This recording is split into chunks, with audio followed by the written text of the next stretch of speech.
எல்லாருக்கும் வணக்கம். இந்த வீடியோ நம்ம பார்க்க போகிற டாபிக் பயம். இந்த பயங்கிறது நம்ம வாழ்க்கையில் எந்த அளவுக்கு இன்ஃப்ளூயன்ஸ் பண்ணுது, அதுலேருந்து நம்ம எப்படி வெளியே வர்றது, அதை பற்றி தான் பார்க்க போகிறோம். பயத்துக்கு நம்மளோட வாழ்க்கையை கட்டுப்படுத்துகிற சக்தி இருக்குது. அதால் நம்மளை ஒரு கூட்டுக்குள்ளே அடைச்சி வைக்க முடியும். ஸோ நம்ம வாழ்க்கையில் இந்த பயத்தை கையாள கற்றுக்கிறது ரொம்பவே முக்கியம். பயங்கிறது நம்ம எல்லாருக்குள்ளேயுமே இருக்குது. அதை வெளிப்படையாக அது காமிச்சிக்கலனாலும் மறைமுகமாக அது நம்மளோட வாழ்க்கையை கண்ட்ரோல் பண்ணிட்டு தான் இருக்குது. பொதுவாக இந்த பயங்கிறது ஏதோ ஒரு முகமூடியை போட்டு தான் வெளியே வரும். அந்த முகமூடி ஒரு கோபமாக இருக்கலாம். அந்த கோபத்தை நீங்கள் கூர்ந்து கவனிக்கும் போது அதுக்கு பின்னாடி மறைஞ்சிருக்கிற அந்த பயத்தை உங்களால் பார்க்க முடியும். எதையோ ஒன்று இழந்துருவோங்கிற பயமாக இருக்கலாம், தோல்வியை பார்த்து பயமாக இருக்கலாம், மற்றவங்க நம்மளை ஜட்ஜ் பண்ணுவாங்களோங்கிற ஒரு பயமாக இருக்கலாம், நிரந்தரமில்லாத இந்த வாழ்க்கையை பார்த்து பயமாக இருக்கலாம். இந்த மாதிரி ஒவ்வொரு பயமும் ஒவ்வொரு சிச்சுவேஷனில் உங்கள் லைஃப்பை கண்ட்ரோல் பண்ணிகிட்டு இருக்கும். அண்ட் அதை அப்படி உங்களை கண்ட்ரோல் பண்ணிகிட்டு இருக்கும்போது உங்களால் வாழ்க்கையில் அடுத்த கட்டத்துக்கு போகவே முடியாது. ஸோ எப்பெல்லாம் இந்த பயம் உங்களை கன்சியூம் பண்ணுதோ அதை கவனிங்க. அந்த பயத்துக்கு பின்னாடி எந்த மாதிரியான எண்ணங்கள் ஓடிட்டுருக்குங்கிறத பாருங்கள். இப்போ உதாரணத்துக்கு ஒருத்தருக்கு அவங்க ஃபேமிலியோட ஒரு லாங் ட்ரிப்பு காரில் போகணும்னு சொல்லிட்டு ஆசை, ஒரு வாரத்துக்கு ட்ராவல் பண்ணணும் அப்படின்னு சொல்லிட்டு.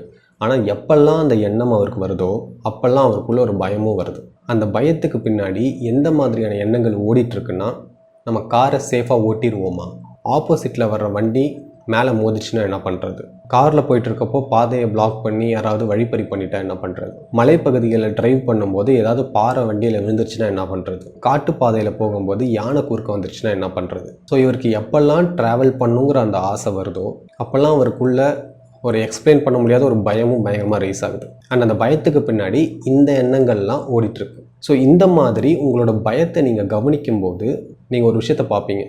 மோஸ்ட் ஆஃப் த தாட்ஸ் எல்லாமே உங்களோட இமேஜினேஷனில் க்ரியேட் பண்ணப்பட்டு தான் இருக்கும். ஒரு சில பேருக்குலாம் யூடியூப் சேனல் ஸ்டார்ட் பண்ணணும்னு ஆசை இருந்திருக்கும். ஆனால் மற்றவங்களாம் அவங்கள கேலி பண்ணுறாங்க, அசிங்கப்படுத்துருவாங்கிற பயத்திலே அதை ஸ்டார்ட் பண்ணாமல் இருப்பாங்க. ஸோ பொதுவாக நீங்கள் என்ன பண்ணிட்டு இருப்பீங்கன்னா, உங்களோட கண்ட்ரோல்லே இல்லாத விஷயத்தை நீங்கள் கண்ட்ரோல் பண்ண ட்ரை பண்ணிட்டுருப்பீங்க. பட் இங்கே ஸ்ட்ரேஞ்சான ஒரு விஷயம் என்னென்னா, நம்ம இமேஜின் பண்ணுற மோஸ்ட் ஆஃப் த சிச்சுவேஷன் நடக்க போகிறதே கிடையாது. அண்ட் அப்படியே ஒரு சில சிச்சுவேஷன் வந்தாலும் அது நம்ம மைண்டில் இமேஜின் பண்ணி வச்சுருக்கிறத விட ஈஸியாக தான் இருக்கும். உங்களால் அந்த ப்ராப்ளமை ஹேண்டில் பண்ண முடியும். அந்த சிச்சுவேஷனை நீங்கள் லைவாக ஃபேஸ் பண்ணும்போது, இமேஜினேஷனில் இல்லை, லைவாக நீங்கள் ஃபேஸ் பண்ணும்போது உங்களால் அதுக்கு ரெஸ்பாண்ட் பண்ண முடியும். ஸோ இந்த பயத்துலேருந்து நீங்கள் வெளியே வர்றதுக்கு நீங்கள் பண்ண வேண்டிய விஷயம் அந்த பயத்தை கவனிக்கிறது.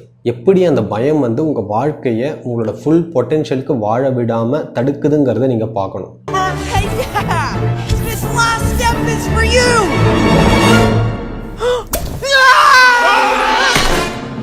நீங்கள் இந்த விஷயத்தை ரியலைஸ் பண்ண ஸ்டார்ட் பண்ணும்போதே, நான் என்னோடய மைண்டில் ட்ராப் ஆகியிருக்கேன் அப்படிங்கிறத நீங்கள் பார்க்கும்போதே நீங்கள் அதிலேருந்து வெளியே வர ஆரம்பிச்சிருப்பீங்க.